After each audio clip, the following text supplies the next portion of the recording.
ધ્યાનાભ્યાસના આ પવિત્ર કાર્યક્રમમાં આપ સર્વેનું હાર્દિક સ્વાગત છે.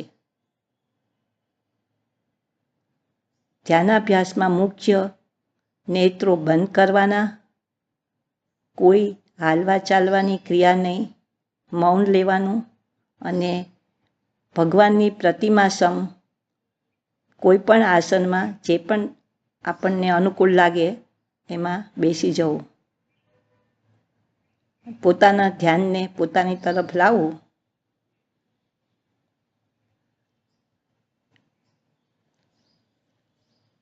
ધ્યાનાભ્યાસ એક અંતર્મુખ થવા માટેનો પ્રયોગ છે. જીવને અનાદિથી સુખ તો જોઈએ છે, પણ સુખ માટે એને પોતાની તરફ મુખ નથી, બહિર્મુખમાં જડ પદાર્થોનેમાંથી સુખ મેળવવાનો પ્રયત્ન કરે છે. પોતાની અમૂર્ત કાયા કહો, ચેતન કાયા કહો, આ જડ શરીરમાં જ રહેલી છે અને એ સુખથી ભરેલો સ્ત્રોત છે, ભંડાર છે.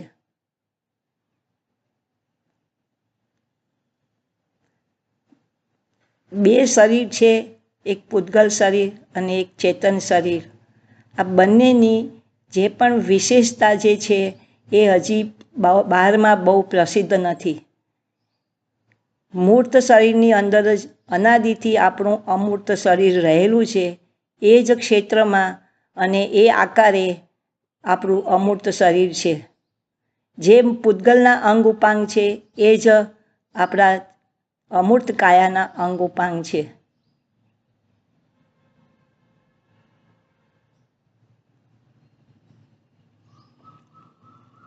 આપણે કહીએ છીએ કે મારી તબિયત સારી નથી અથવા તો મને અહીંયા વેદના થાય છે, તો શરીર શબ્દ તો બંનેને લાગુ પડે છે, આ જડ શરીરને અને ચેતન શરીરને. કારણ કે બંને અનાદિથી મળેલા છે. એકલો જીવ કાંઈ નથી કરી શકતો કે એકલું આ પૂતગલ શરીર પણ એકલું કાંઈ નથી કરી શકતો. જે પણ બધી ક્રિયાઓ થઈ રહી છે, ચાલવું, હાલવું, ખાવું, પીવું, ફરવું, હરવું, બોલવું, એ બધી જ ક્રિયાઓ બંનેની સાથે જ થઈ રહી છે. આપણે એમ કહીએ કે આ શરીર તો માટી છે, એનો દ્વેષ કરીએ છીએ, એ બહાર એવું બોલવામાં આવે છે, પણ ખરેખર આ શરીરની અંદર જ આપણું અમૂર્ત શરીર રહેલું છે. જેવી રીતે કોઈ આપણે લાડવો બનાવીએ, એમાં લોટ હોય, ઘી હોય, ખાંડ હોય કે મેવા વગેરે હોય, તો એનું મિક્સ કરીને આપણે લાડવો બનાવીએ છીએ, ત્યારે એને લાડવાનું નામ આપીએ છીએ, આપણે લોટનું નામ નથી આપતા. એવી રીતે આ બંને જ સાથે જ મળેલા છે અને બંનેને શરીર સંજ્ઞા છે. જો આટલું આપણને ક્લિયર થઈ જાય ને આટલું વિશ્વાસ બેસી જાય તો ધ્યાનનો પ્રયોગ આપણે સહેલાઈથી કરી શકીશું. જ્યારે નેત્ર બંધ કરીએ છીએ ત્યારે આપણું પૂતગલ શરીર ધ્યાનમાં લક્ષમાં આવતું જ નથી, કારણ કે પૂતગલ શરીર છે, જે મૂર્ત શરીર છે, એ ઇન્દ્રિય જ્ઞાનનો વિષય છે. અને જ્યારે આપણું અમૂર્ત શરીર છે એ સ્વસંવેદનમાં સમજાય છે, અનુભવમાં આવે છે. જેટલા પણ અંગ ઉપાંગ આ મૂર્ત શરીરના છે એટલા જ અંગ ઉપાંગ આપણા અમૂર્ત શરીરના છે. બહિર્મુખમાં જે પણ આપણે સુખ ગોતીએ છીએ તે વિષયો અને ઇન્દ્રિયોથી મળે છે. ઇન્દ્રિયોના નિરોધ કરવાથી જ આપણે અંતર્મુખ ધ્યાન કરી શકશું. પહેલાં જીવ જીતેન્દ્રિય થાય છે અને પછી જીનેન્દ્ર બને છે. ઇન્દ્રિયના નિરોધ કર્યા વગર કોઈ જીવ પરમાત્મા બની શકે નહીં. સિદ્ધ ભગવાનને પણ ફક્ત પોતાનું અમૂર્ત શરીર જ સુખ ભોગવે છે, એમને નથી ઇન્દ્રિય કે નથી આ જડ શરીર. આપણે પણ જો સુખી થવું હોય તો અશરીરી સિદ્ધ ભગવાનની ભાવના કરી અને એ પ્રમાણે આપણે ઇન્દ્રિય જ્ઞાનનો જેટલો બની શકે એટલો નિરોધ કરીએ અને અંતર્મુખ થવાનો પ્રયત્ન કરીએ.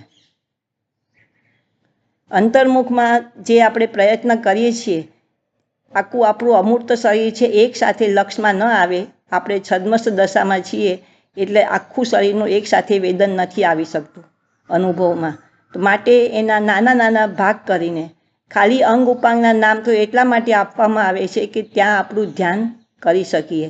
બાકી જો ધ્યાન સહજ જ અંદરમાં રહેતું હોય તો કોઈ નામ દેવાની પણ જરૂર નથી.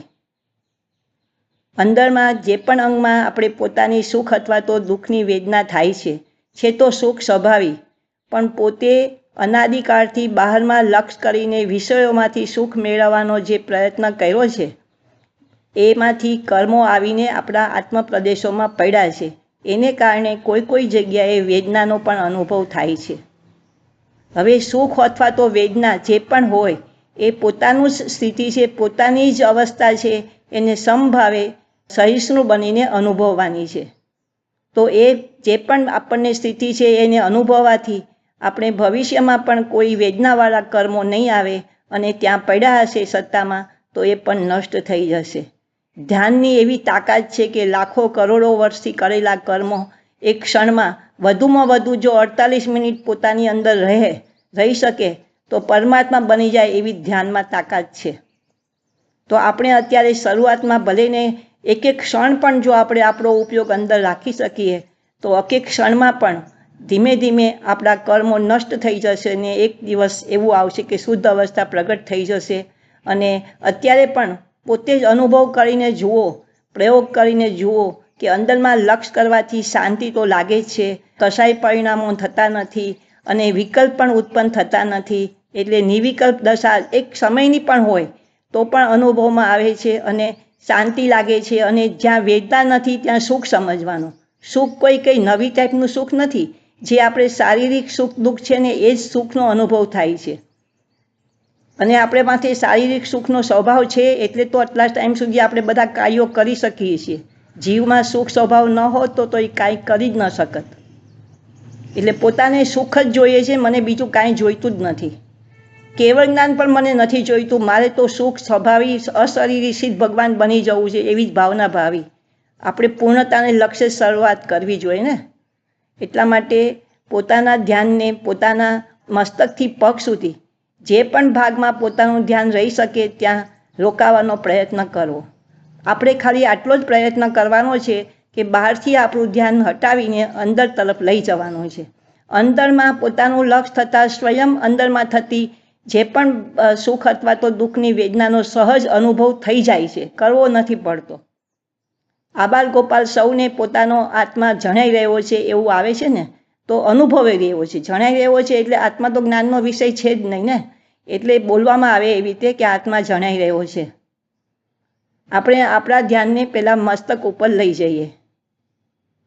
મસ્તક પોતાનો ઉધ્વલોક કહી શકાય, કારણ કે આપણે જે પણ આપણા અસંખ્ય પ્રદેશી આત્મા એનું ક્ષેત્ર વિશાળ બ્રહ્માંડ તરફ છે, 3 લોક પ્રમાણ છે.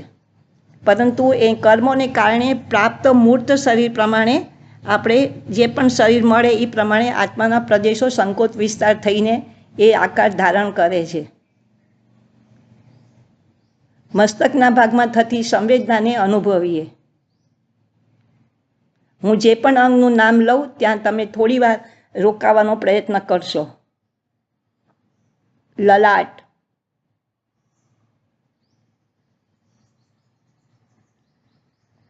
કોઈ નામનું મહત્વ નથી, પણ એ જગ્યાએ રહેલા પ્રદેશોમાં થતી સંવેદનાને અનુભવવાની છે.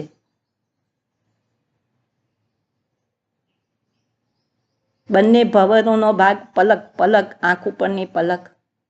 કુદરતે નેત્ર ઉપર પલક આપી છે, સહજ બંધ થઈ જાય છે અને નેત્ર બંધ કરતાં જ બધી ઇન્દ્રિયોના કામ એ વખતે રોકાઈ જાય છે.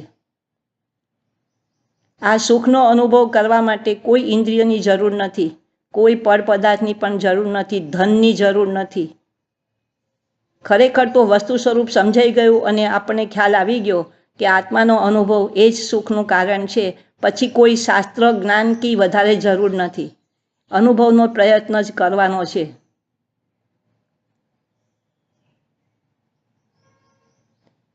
નેત્રયુગલ, ડાબી આંખ, જમણી આંખ.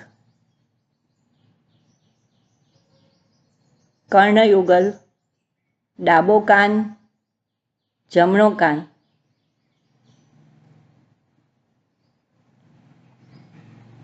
નાસિકા,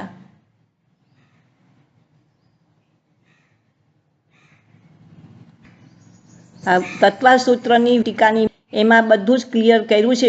તો એમાં બતાવ્યું છે 2 ટાઈપની નિવૃત્તિ કહી છે, અંદર નિવૃત્તિ અને બહાર નિવૃત્તિ. જે ઇન્દ્રિયોના બધા લક્ષ કરી છે એ અંદર નિવૃત્તિ કહેવાય છે અને બહારમાં પૂતગલની ઇન્દ્રિય છે. છતાં વાત એટલી છે કે આ વાતનો વધારે વિસ્તાર બહારમાં થયો નથી. પોતાના ધ્યાનને પોતાના જમણા ગાલ ઉપર લઈ આવો.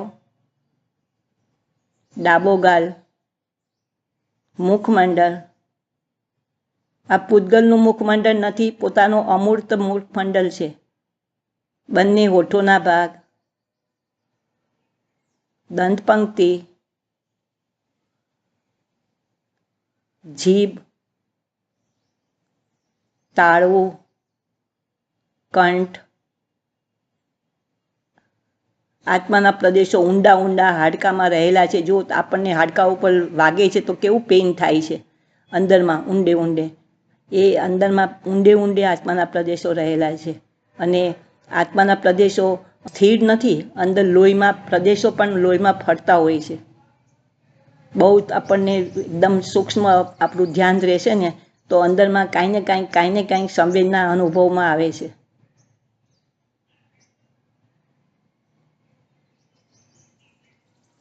પોતાના ધ્યાનને પોતાના ધડ ભાગ ઉપર લઈ આવો. વિશાળ છે ધડ ભાગ, એને મધ્યલોક કહી શકાય. મધ્યલોકના પ્રમાણમાં આ ભાગ છે. અને અહીંયા બધા જ આપણા વિશિષ્ટ બધા અંગો આવેલા છે. આ ધ્યાનનું તાત્કાલિક ફળ તો એ છે કે જે અંગોમાં આપણું ધ્યાન રહેશે એ અંગો સ્વચ્છ થઈ જશે અને પણ ત્યાં વેદનાવાળા કર્મો નહીં આવે.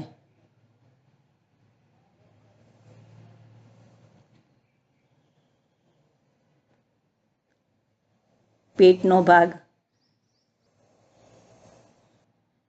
એમાં આપણા કલ્પનામાં નાના નાના ભાગ કરીને દરેક ભાગ ઉપર પોતાના ઉપયોગને લઈ જવો. ત્યાં થોડો વિશ્રામ કરો, જેટલી વાર ટકી શકાય એટલું દરેક ભાગ ઉપર ટકવું. પોતાના ધ્યાનને જમણા હાથ ઉપર લઈ આવો.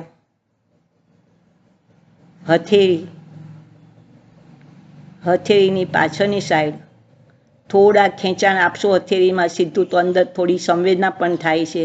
એ સંવેદના એ પોતાની સ્થિતિ છે, પોતાના દર્શન છે, પોતાના દેવના દર્શન છે.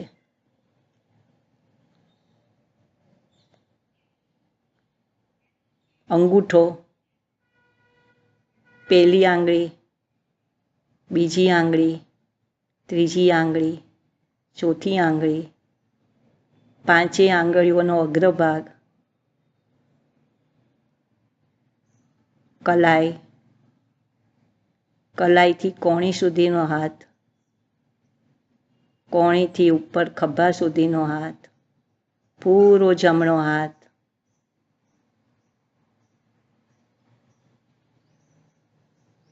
ડાબા હાથ ઉપર પોતાના ધ્યાનને લઈ આવો. મોક્ષ માર્ગ બહુ સંક્ષિપ્ત છે, એની પુનરુક્તિ કરવી કંઈ દોષ નથી, કારણ કે અભ્યાસ માટે ફરી આપણે પ્રયત્ન કરવાનો હોય છે. એટલે એકને એક વાત વધારે આવે. સ્વ અને પર, તો એમાં વધારે વિસ્તાર કરીને કહીએ તો પરમાં આખું જગત આવી જાય છે. જગતને દેખવા જાણવાનું બંધ કરી દેવાનું છે. જે પોતાનો જ્ઞાન એ જ આપણને દોષનું કારણ કેવી રીતે બને છે કે જે જ્ઞેવો ઝળકે છે એની સાથે એકત્વ થયા વગર રહેવાય જ નહીં. અને એકત્વ થવાથી રાગ દ્વેષના પરિણામ થયા વગર રહે નહીં. કારણ કે આપણે હજી ઇન્દ્રિય જ્ઞાનમાં જ બધા જીવીએ છીએ. જ્યારે સ્વસંવેદન થાય અને એનું જે જ્ઞાન થાય છે એ જ્ઞાનને સમ્યક જ્ઞાન નામ પડે છે. ત્યાં સુધી બધું જ આપણું ઇન્દ્રિય જ્ઞાન છે અને ઇન્દ્રિય જ્ઞાનને હેય કરવાનું છે, નિષેધ કરવાનો છે. ડાબા હાથનો અંગૂઠો, પહેલી આંગળી, બીજી આંગળી, ત્રીજી આંગળી, ચોથી આંગળી, 5 આંગળીઓનો અગ્રભાગ, ધ્યાનથી પોતાનું અમૂર્ત શરીર સ્વચ્છ રહે છે.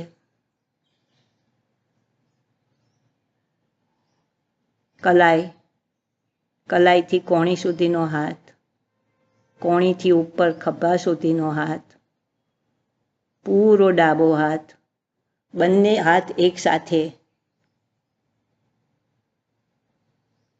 પોતાના ધ્યાનને જમણા પગના પગ તળિયામાં લઈ આવો. આ પગ તળિયા આપણી અંતિમ સીમા છે, એની બહાર આપણું કશું જ નથી. અને મસ્તક ઉપરની સીમા છે. આટલા ક્ષેત્રમાં આપણો આત્મા રહેલો છે, આપણી અમૂર્ત કાયા કે જે સુખથી ભરેલી પડી છે. પગના તળિયામાં સંવેદના થતી હોય એનો અનુભવો. અંગૂઠો, જમણા પગનો અંગૂઠો, પહેલી આંગળી, બીજી આંગળી, ત્રીજી આંગળી, ચોથી આંગળી. આ એક યોગ નિંદ્રા છે. આપણે જે રાત્રે નિંદ્રા કરીએ છીએ તો મૂર્છા છે. મૂર્છામાં કદી આત્માનો અનુભવ થાય નહીં.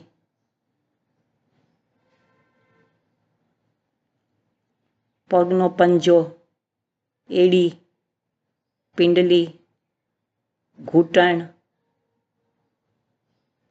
કોઈને ઘૂંટણમાં પીડા હોય છે, દર્દ હોય છે.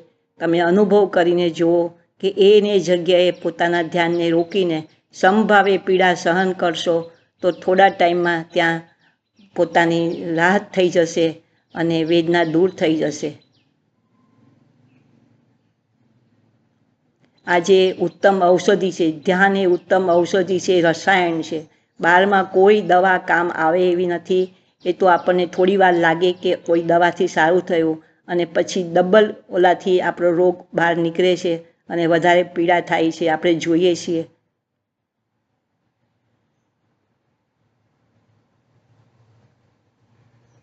ઘૂંટણથી ઉપર જાંઘનો વિશાળ પ્રદેશ, નિતમ. ડાબા પગ ઉપર પોતાના ધ્યાનને લઈ આવો. ડાબા પગનો પંજો, પગ તળિયા, એડી, પિંડલી, ઘૂંટણ. ઘૂંટણથી ઉપર જાંઘનો વિશાળ પ્રદેશ, નિતમ. બંને પગ એકસાથે પૂરી મૂરતને લક્ષમાં લો. આ સંવેદન થઈ રહ્યું છે એ ઉપરથી આપણે આપણો આકાર પણ નક્કી થાય છે. દરેક પદાર્થને આકાર તો હોય જ. જ્યાં જ્યાં આપણને અનુભવ થાય છે, સંવેદના થાય છે, એ આકાર પોતાના મૂર્ત શરીરના આકાર પ્રમાણે જ છે. એટલે પોતે આકારને લક્ષમાં લઈને વારંવાર એની સન્મુખ થવાનો પ્રયત્ન કરીએ. પોતાની મૂરતને વારંવાર નમન કરીએ, વંદન કરીએ. નમો અપ્પાણમ, નમો અપ્પાણમ.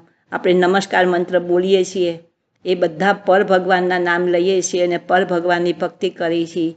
હવે નમો અપ્પાણમ, મને મારા નમન હો, મેરા મુझको નમન હો, મને મારા નમસ્કાર હો. પોતાના જીવંત પરમાત્માની ભક્તિ એ જ સાચી ભક્તિ છે, એ જ સાચા દર્શન છે, એ જ દેવ દર્શન છે, એ જ તીર્થયાત્રા છે. એને સામાયિક કહો, પ્રતિક્રમણ કહો, પોતાની અંતર્મુખ દશા જે પણ થઈ રહી છે એ જ પોતાની અનુભવની દશાને જ પોતે પ્રેક્ટિસ કરીને વારંવાર અનુભવમાં લે અને આપણે પણ આવી રીતે મોક્ષ માર્ગમાં આવીને પોતાને પરમાત્મા દશા પ્રગટ કરીએ એવી ભાવના સહિત આજનું સત્ર પૂરું કરીએ છીએ. આપ બધાના સહકાર બદલ આભાર.